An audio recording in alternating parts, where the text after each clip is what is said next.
Allah. Sama-sama. Kita baca doa dulu. Allahumma.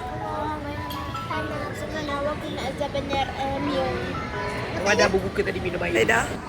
Ini mama punya nasi goreng. Ini gyoza kita. So dia ada apa nama? Sos dia ni. Kita tahu sos apa. Kita try. Bismillah. Dia rasa gyoza. Apa ni? Tak pernah. Ni kali pertama makan kat Ichiban Ramen. Melayan tekak orang demam. Makan benda pelik-pelik. Kita try. Dia macam jelly tapi bukan jelly. Cuba bismillah.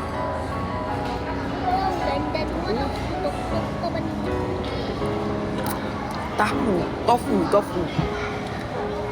Dia tofu sebenarnya.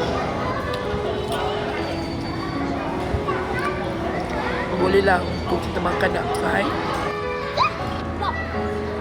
Dia nak Ichiban Ramen. How the taste? Bismillah. Tiga. Medium macam tadi, tapi paling sedap. Okay, ni mama punya dah sampai. Black garlic ramen dinner. Mama punya tekak dah kembang ni sebenarnya. Aku tak pandai makan benda-benda alah gini. Nah, sini. Nak pedas. Mama tak tahu kenapa anak mama dia okey je. Relax je dia makan dengan bahagia.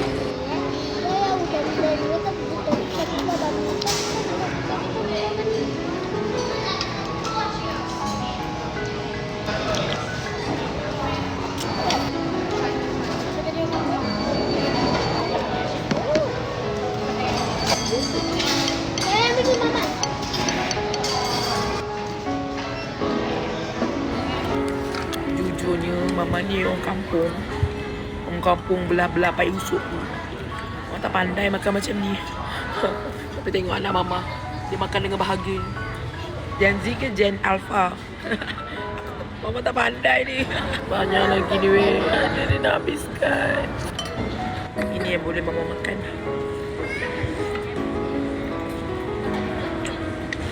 Macam mana dia orang boleh makan dengan bahagia. Saya tengok orang ni makan macam kelaparan ni.